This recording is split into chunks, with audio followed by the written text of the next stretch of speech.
Puede parecer una tarea estéril e ingrata discutir una vez más el tema de Don Quijote, ya que se han escrito sobre él tantos libros, bibliotecas enteras, bibliotecas aún más abundantes que la que fue incendiada por el piadoso celo del sacristán y el barbero.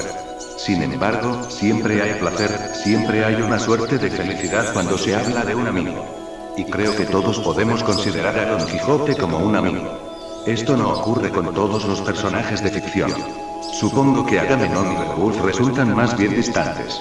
Y me pregunto si el príncipe Hamlet no nos hubiera menospreciado si le hubiéramos hablado como amigos, del mismo modo en que desairó a Rosencrantz y Guildenstern. Porque hay ciertos personajes, y esos son, creo, los más altos de la ficción, a los que con seguridad y humildemente podemos llamar amigos. Pienso en Huckleberry Finn, en Mr. Pickwick, en Peer Gynt y en no muchos más. Pero ahora hablaremos de nuestro amigo Don Quijote. Primero digamos que el libro ha tenido un extraño destino. Pues de algún modo, apenas si podemos entender por qué los gramáticos y académicos le han tomado tanto aprecio a Don Quijote. Y en el siglo XIX fue alabado y elogiado, diría yo, por las razones equivocadas. Por ejemplo, si consideramos un libro como El ejercicio de Montalvo, capítulos que se le olvidaron a Cervantes, descubrimos que Cervantes fue admirado por la gran cantidad de proverbios que conocía.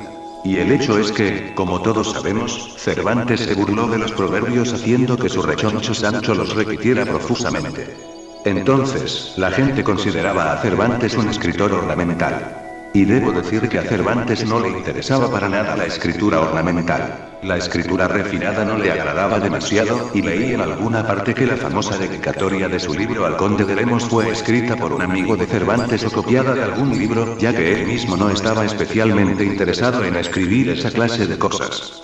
Cervantes fue admirado por su buen estilo, y por supuesto las palabras buen estilo significan muchas cosas. Si pensamos que Cervantes nos transmitió el personaje y el destino del ingenioso hidalgo Don Quijote de la Mancha, tenemos que admitir su buen estilo, o, más bien, algo más que un buen estilo, porque cuando hablamos de buen estilo pensamos en algo meramente verbal. Me pregunto cómo hizo Cervantes para lograr ese milagro, pero de algún modo lo logró. Y recuerdo ahora una de las cosas más notables que he leído, algo que me produjo tristeza. Stevenson dijo, ¿qué es el personaje de un libro? Y respondió, después de todo, un personaje es tan solo una ristra de palabras. Es cierto, y sin embargo, lo consideramos una blasfemia. Porque cuando pensamos, digamos, en Don Quijote o en Huckleberry Finn o en Peer Gynt o en Lord Jim, sin duda no pensamos en ristras de palabras. También podríamos decir que nuestros amigos están hechos de ristras de palabras y, por supuesto, de percepciones visuales. Cuando en la ficción nos encontramos con un verdadero personaje, sabemos que ese personaje existe más allá del mundo que lo creó. Sabemos que hay cientos de cosas que no conocemos, y que sin embargo existen. De hecho, hay personajes de ficción que cobran vida en una sola frase. Y tal vez no sepamos demasiadas cosas sobre ellos, pero, especialmente, lo sabemos todo. Por ejemplo, ese personaje creado por el gran contemporáneo de Cervantes. Shakespeare. Yorick. El pobre Yorick es creado, diría, en unas pocas líneas. Cobra vida. No volvemos a saber nada de él, y sin embargo sentimos que lo conocemos. Y tal vez, después de leer Ulises, conocemos cientos de cosas, cientos de hechos, cientos de circunstancias acerca de Stephen Dedalus y de Leopold Blood. Pero no los conocemos como a Don Quijote, de quien sabemos mucho menos. Ahora voy al libro mismo. Podemos decir que es un conflicto entre los sueños y la realidad. Esta afirmación es, por supuesto, errónea, ya que no hay causa para que consideremos que un sueño es menos real que el contenido del diario de hoy o que las cosas registradas en el diario de hoy. No obstante, ¿cómo debemos hablar de sueños y realidad? Porque también podríamos, pensando en Goethe, hablar de Wahrheit Dichtung, de verdad y poesía. Pero cuando Cervantes pensó escribir este libro, supongo que consideró la idea del conflicto entre los sueños y la realidad, entre las proezas consignadas en los romances que Don Quijote leyó y que fueron tomadas del Matière de Bretagne, del Matière de Francia y demás, y la monótona realidad de la vida española a principios del siglo XVII. Y encontramos este conflicto en el título mismo del libro. Creo que, tal vez, algunos traductores ingleses se han equivocado al traducir el ingenioso hidalgo Don Quijote de la Mancha como de Ingenious Knight.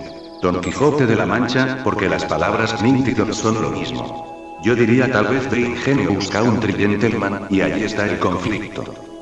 Pero, por supuesto, durante todo el libro, especialmente en la primera parte, el conflicto es muy brutal y obvio.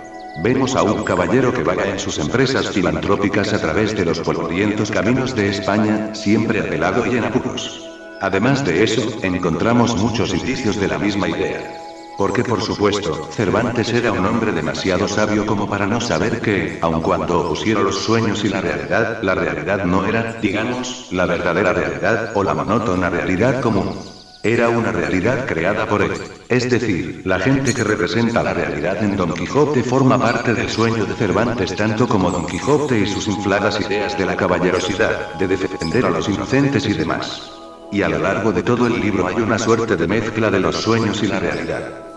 Por ejemplo, se puede señalar un hecho, y me atrevo a decir que ha sido señalado con mucha frecuencia, ya que se han escrito tantas cosas sobre Don Quijote. Es el hecho de que, tal como la gente habla todo el tiempo del teatro en Hamlet, la gente habla todo el tiempo de libros en Don Quijote. Cuando el párroco y el barbero revisan la biblioteca de Don Quijote, descubrimos, para nuestro asombro, que uno de los libros ha sido escrito por Cervantes, y sentimos que en cualquier momento el barbero y el párroco pueden encontrarse con un volumen del mismo libro que estamos leyendo. En realidad eso es lo que pasa, tal vez lo recuerden, en ese otro espléndido sueño de la humanidad, el libro de las 1001 noches. Pues en medio de la noche, Sherezade empieza a contar distraídamente una historia y esa historia es la historia de Sherezade. Y podríamos seguir hasta el infinito. Por supuesto, esto se debe a, bueno, a un simple error del copista que vacila ante ese hecho, si Sherezade contando la historia de Sherezade es tan maravilloso como cualquier otro de los maravillosos cuentos de las noches. Además, también tenemos en Don Quijote el hecho de que muchas historias están entrelazadas. Al principio podemos pensar que se debe a que Cervantes puede haber pensado que sus lectores podrían cansarse de la compañía de Don Quijote y de Sancho y entonces trató de entretenerlos entrelazando otras historias. Pero yo creo que lo hizo por otra razón. Y esa otra razón sería que esas historias, la novela del curioso impertinente, el cuento del cautivo y demás, son otras historias. Y por eso está esa relación de sueños y realidad, que es la esencia del libro. Por ejemplo, cuando el cautivo nos cuenta su cautiverio, habla de un compañero. Y ese compañero, se nos hace sentir, es finalmente nada menos que Miguel de Cervantes Saavedra, que escribió el libro. Así hay un personaje que es un sueño de Cervantes y que, a su vez, sueña con Cervantes y lo convierte en un sueño. Después, en la segunda parte del libro, descubrimos, para nuestro asombro, que los personajes han leído la primera parte y que también han leído la imitación del libro que ha escrito un rival. Y no escatiman juicios literarios y se ponen del lado de Cervantes. Así que es como si Cervantes estuviera todo el tiempo entrando y saliendo fugazmente de su propio libro y, por supuesto, debe haber disfrutado mucho de su juego. Por supuesto, desde entonces otros escritores han jugado ese juego, permítanme que recuerde a Pirandello, y también una vez lo ha jugado uno de mis escritores favoritos, Henrik Ibsen.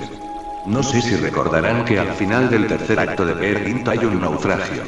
Peer Gynt está a punto de ahogarse. Está por caer el telón. Y entonces Peer Gynt dice, después de todo, nada puede ocurrirme, porque, ¿cómo puedo morir al final del tercer acto? Y encontramos un chiste similar en uno de los prólogos de Bernard Shaw. Dice que de nada le serviría a un novelista escribir, se le llenaron los ojos de lágrimas, pues vio que a su hijo solo le quedaban unos pocos capítulos de vida. Y yo diría que fue Cervantes quien inventó este juego. Salvo que, por supuesto, nadie inventa nada, porque siempre hay algunos malditos antecesores que han inventado muchísimas cosas antes que nosotros. Entonces tenemos en Don Quijote un doble carácter. Realidad y sueño. Pero al mismo tiempo Cervantes sabía que la realidad estaba hecha de la misma materia que los sueños. Es lo que debe haber sentido. Todos los hombres lo sienten en algún momento de su vida. Pero él se divirtió recordándonos que aquello que tomamos como pura realidad era también un sueño. Y así todo el libro es una suerte de sueño. Y al final sentimos que, después de todo también nosotros podemos ser un sueño. Y hay otro hecho que me gustaría recordarles. Cuando Cervantes habló de la Mancha, cuando habló de los caminos polvorientos, de las posadas de España a principios del siglo XVII, pensaba en ellas como cosas aburridas, como cosas muy ordinarias. Algo muy semejante sentía Sinclair Lewis al hablar de Main Street, y cosas así. Y sin embargo ahora palabras como la Mancha tienen una significación romántica porque Cervantes se burló de ellas. Y hay otro hecho que me gustaría recordarles. Cervantes, como él mismo dijo 2 o 3 veces, quería que el mundo olvidara los romances de caballería que él acostumbraba a leer. Y sin embargo, si hoy se recuerdan nombres tales como Palmerín de Inglaterra, Tirant Blanc, Amadís de Gaula y otros, es porque Cervantes se burló de ellos. Y de algún modo esos nombres ahora son inmortales. Entonces uno no debe quejarse si la gente se ríe de nosotros, porque por lo que sabemos, esa gente puede inmortalizarnos con su risa. Por supuesto, no creo que tengamos la suerte de que se ría de nosotros un hombre como Cervantes. Pero seamos optimistas y pensemos que podría ocurrir. Y ahora llegamos a otra cosa. Algo que es tal vez tan importante como otros hechos que ya les he recordado. Bernard Shaw dijo que un escritor solo podía tener tanto tiempo como el que le diera su poder de convicción. Y, en el caso de Don Quijote, creo que todos estamos seguros de conocerlo. Creo que no hay duda posible de nuestra convicción en cuanto a su realidad. Por supuesto, Coleridge escribió sobre una voluntaria suspensión del descreimiento. Ahora me gustaría entrar en detalles acerca de mi afirmación. Creo que todos nosotros creemos en Alonso Quijano. Y, por raro que parezca, creemos en él desde el primer momento en que nos es presentado. Es decir, desde la primera página del primer capítulo. Y sin embargo, cuando Cervantes lo presentó ante nosotros, supongo que sabía muy poco de él. Cervantes debe haber sabido tan poco como nosotros. Debe haber pensado en él como héroe, o como el eje de una novela de humor, pero no se ve ningún intento de entrar en lo que podríamos llamar su psicología. Por ejemplo, si otro escritor hubiera tomado el tema de Alonso Quijano, o de cómo Alonso Quijano se volvió loco por leer demasiado, hubiera entrado en detalles acerca de su locura. Nos hubiera mostrado el lento oscurecimiento de su razón. Nos hubiera mostrado cómo todo empezó con una alucinación, cómo al principio jugó con la idea de ser un caballero errante, cómo por fin se lo tomó en serio, y tal vez todo eso no le hubiera servido de nada a ese escritor. Pero Cervantes meramente nos dice que se volvió loco. Y nosotros le creemos. Ahora bien, ¿qué significa creer en Don Quijote? Supongo que significa creer en la realidad de su personaje, de su mente. Porque una cosa es creer en un personaje, y otra muy diferente es creer en la realidad de las cosas que le ocurrieron. En el caso de Shakespeare es muy claro. Supongo que todos creemos en el príncipe Hamlet, que todos creemos en Macbeth. Pero no estoy seguro de que las cosas ocurrieran tal como Shakespeare nos cuenta en la corte de Dinamarca, ni tampoco que creemos en las 3 brujas de Macbeth. En el caso de Don Quijote, estoy seguro de que creemos en su realidad. No estoy seguro, tal vez sea una blasfemia, pero después de todo, estamos hablando entre amigos, les estoy hablando a todos ustedes. ¿Es algo diferente, no? Estoy hablando en confianza, no estoy del todo seguro de que creo en Sancho como creo en Don Quijote. Pues a veces siento que pienso en Sancho como un mero contraste de Don Quijote. Y después están los otros personajes. Me parece que creo en Sansón Carrasco, creo en el cura, en el barbero, tal vez en el duque, pero después de todo no tengo que pensar mucho en ellos, y cuando leo Don Quijote tengo una sensación extraña. Me pregunto si compartirán esta sensación conmigo.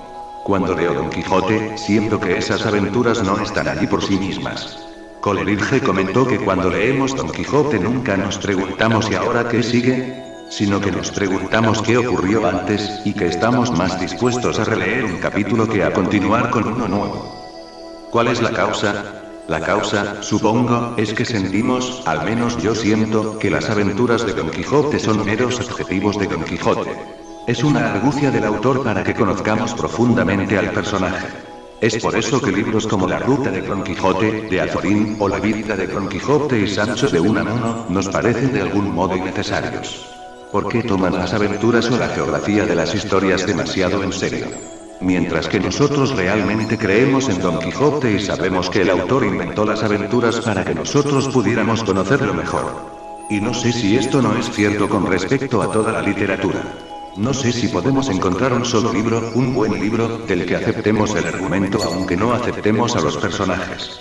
Creo que eso no ocurre nunca, creo que para aceptar un libro tenemos que aceptar a su personaje central. Y podemos pensar que estamos interesados en las aventuras, pero en realidad estamos más interesados en el héroe. Por ejemplo, aún en el caso de otro gran amigo nuestro, y le pido disculpas a él y ustedes por no haberlo mencionado, Mr. Sherlock Holmes, no sé si creemos verdaderamente en el perro de los Baskerville. No lo creo, al menos yo creo en Sherlock Holmes, creo en el Dr. Watson, creo en esa amistad. Y lo mismo ocurre con Don Quijote. Por ejemplo, cuando cuenta las extrañas cosas que vio en la cueva de Montesinos. Y sin embargo, yo siento que él es un personaje muy real. Las historias no tienen nada especial, no se ve ninguna ansiedad especial en la urdimbre que las une, pero son, en cierto sentido, como espejos en los que podemos ver a Don Quijote.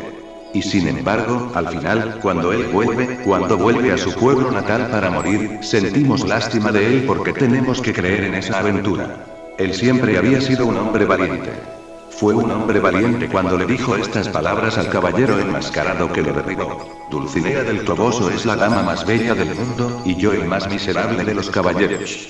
Y sin embargo, al final, descubrió que toda su vida había sido una ilusión, una necedad, y murió de la manera más triste del mundo, sabiendo que había estado equivocado. Ahora llegamos a lo que tal vez sea la escena más grande de ese gran libro, la verdadera muerte de Alonso Quijano. Tal vez sea una lástima que sepamos tan poco de Alonso Quijano. Solo nos es mostrado en 1 o 2 páginas antes de que se vuelva loco. Y sin embargo, tal vez no sea una lástima, porque sentimos que sus amigos lo abandonaron.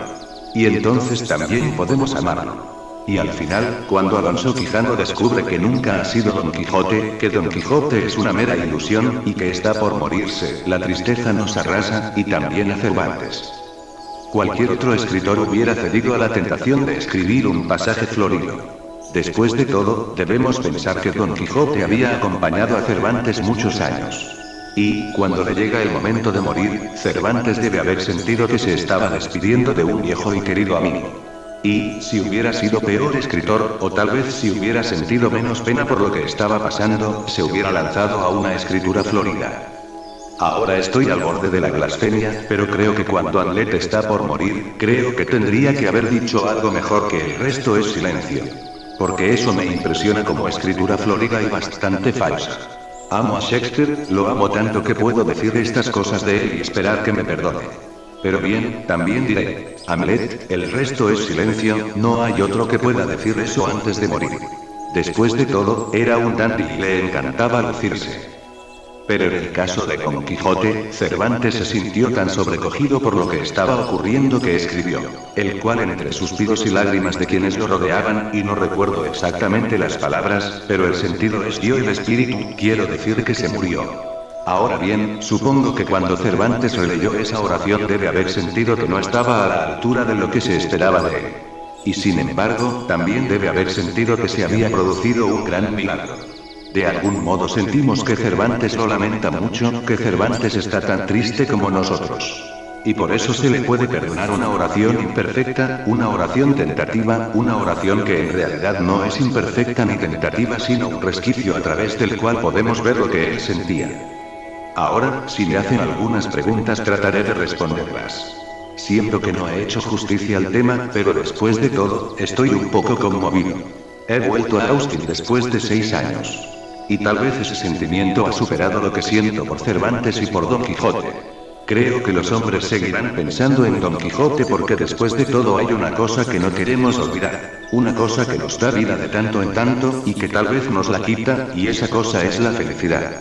Y, a pesar de los muchos infortunios de Don Quijote, el libro nos da como sentimiento final la felicidad. Y sé que seguirá dando desfelicidad a los hombres. Y para repetir una frase trillada y famosa, pero por supuesto todas las expresiones famosas se vuelven trilladas. Algo bello es una dicha eterna. Y de algún modo